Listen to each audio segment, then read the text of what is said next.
Hey everyone, it's Johnny from Focus Camera, and today I have with me the smartest piece to hit your kit in 2025, and that is the Atomos Ninja TX GO. This thing is not just a monitor, it's not just a recorder, it's everything from wireless streaming to cloud integration to pro level monitoring tools.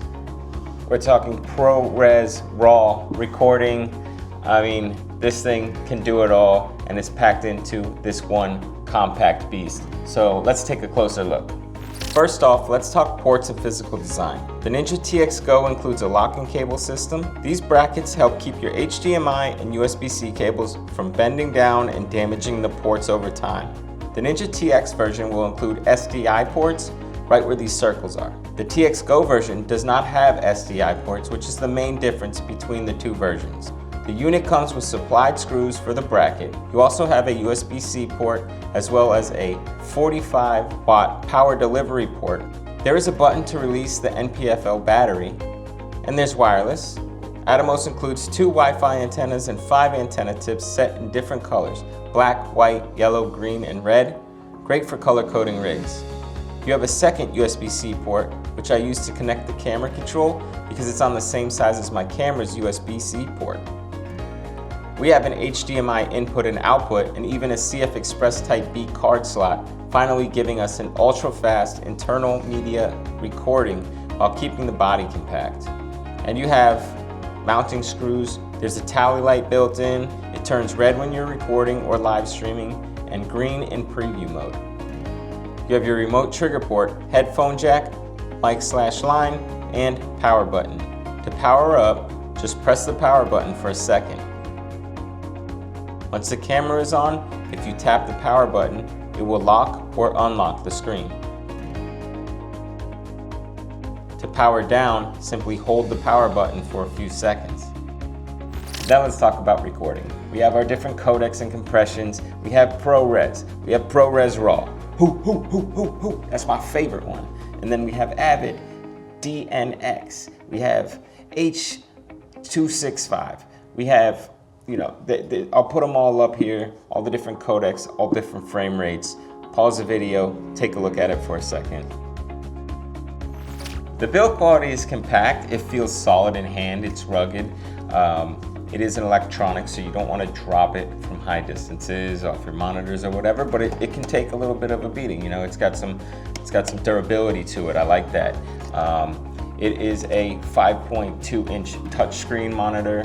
It has 1500 nits of brightness, Rec 709 color accuracy, and an IPS panel. So whether you're in bright sunlight or you're in a studio setting, you will be able to see the screen. It's certainly bright enough. It will be sharp and it will be color accurate. I do have a leftover hood and attachment piece from my Ninja 5. And it is compatible with the Ninja TX GO. So if you already have one, no need to get a new one. You can just put it right on the front. It'll help you to reduce some of the glare, especially if you are outdoors, but even in studio, if you have studio lights that could be reflecting off your screen. So I do recommend getting a lens or a hood for your monitor. It is not included in it, but if you have one from the Ninja 5, you can use it on the TX GO. What I want to show you guys is how to record to your monitor. With the Ninja TX GO, you can now use a CFexpress Type B card as your storage. Pop that in and pull up the menu by tapping on the info bar at the top of the screen and scroll over to the Media tab. Select the media that you wish to record on. In this case, it's CFexpress Media, and make sure it's green with the check mark. You can also record to an SSD connection through USB. Once your media is selected, go to the camera settings. If you want to record your settings and show overlays, etc., you want to select HDMI info display on. This is very important. If you do not want to show camera settings and overlays, etc., then turn HDMI info display off. If this feature is on, it will bake in the settings and overlays into your footage, and your footage will be ruined. To record onto your monitor's media, like the CFexpress Type B, Tap the red record button on the screen in the lower left-hand side. You will see a red bounding box appear as well as a tally light turn red to indicate the monitor is recording. If you want to record both to your camera as well as the monitor, you will have to hit the record button on the camera and hit the red record button on the lower left of your monitor. Tap both record buttons again to stop the recordings. The Ninja XT GO gives you camera to cloud uploads via Atomosphere, Adobe Frame IO, or Dropbox. There is a 20 gigabyte starter plan that is included with this purchase to the Atomosphere. Brilliant name, by the way. I don't know who came up with that, but kudos to you. That's just such a good name. Atomosphere, and it's the cloud. Come on, that's great. I use the wireless capabilities for this to upload the newest firmware. You just connect it through the Wi-Fi, and then you go to the firmware tab and hit upload, and it will or hit update, and it will update to the newest version of the firmware. It was super easy, and I'm looking forward to some of the future updates that they have for this monitor as well. If you're somebody who takes advantage of the wireless capabilities, this monitor is great. If you're somebody who doesn't really use the wireless capabilities, you should look into it because it does have some really efficient workflows to offer. Jumping over to camera control from the monitor, this is an excellent feature that you can adjust your camera settings directly on the monitor. To turn this on, go into your camera's menu system. On the Sony FX3A, you will select the yellow briefcase tab and scroll down to the USB tab and select USB connection mode. Change from mass storage to remote shooting. You may get a prompt to set your remote shooting saved images settings, which you can set how you like. I selected to destination plus camera. On the monitor, tap the screen to pull up the display info bar, tap the top bar, and scroll to the control tab. Make sure to turn on the remote camera controls and enable camera status by sliding it to the green on position. If you do not see any camera info on the control tab, it's because there's no USB connection. Plug in a USB-C cable into the monitor and the other end into the camera. I use USB 2 location on the monitor because it's on the same side as my camera's USB-C port, making for a nice clean path from the monitor to the camera. Now you will see the camera information show up on the control tab. To use the camera control, tap the camera icon on the bottom info display bar on the monitor. The icon will appear white, and now you can set your controls like aperture, shutter speed, and ISO. To make an adjustment, tap on the control you wish to adjust, like shutter speed, aperture, etc., and use the arrows, or you can slide the control using the touchscreen and make your adjustment. You've got your zoom to ensure sharp focus. As for professional monitoring tools, the Atomos TX GO is loaded. Tap the box icon in the lower left corner of the display info bar to access the monitoring tools. You've got your zoom, waveform,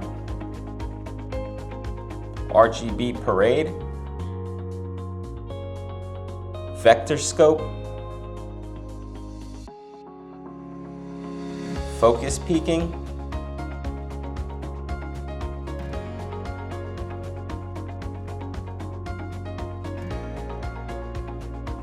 zebras,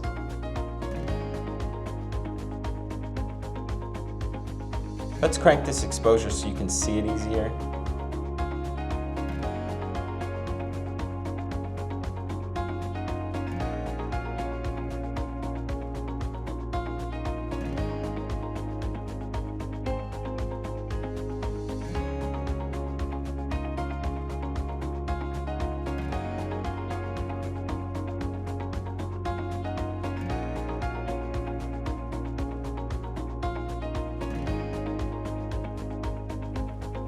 False color,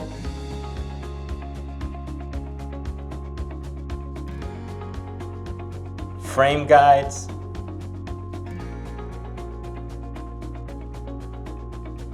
grid makers,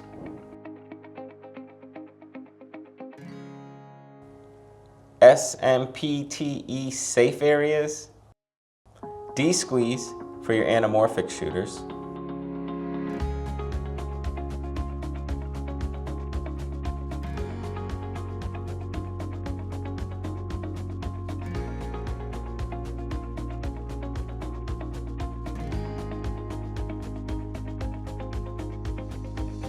blue only,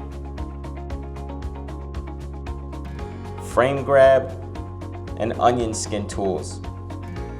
All one-touch, intuitive, and incredibly powerful. The Ninja TX GO supports select log formats and allows you to upload custom 3D LUTs to the monitor and output HDR conversion to log, HLG, PQ, or Dolby Vision formats. The Ninja TX GO does a lot, and it does it well. It gives you ProRes recording, it gives you intuitive camera control, it gives you pro-level monitoring tools, and it also has a compact design and fits really well into a modern production workflow. So whether you're using and building a rig out for solo use, or you want a multi-cam setup that uses wireless and cloud features, the Ninja TX GO is a very thought out, well-designed monitor / recorder, and has tons of pro level features in it, and it is compact, and you can get it up and running super fast. So if that's what you're looking for, the Ninja TX or TX GO is definitely worth a closer look for you. Let me know in the comments what you think about the Ninja TX GO. Does it fit really well into your workflow? And don't forget to like and subscribe. I'm Johnny for Focus Camera, and I'll see you in the next one.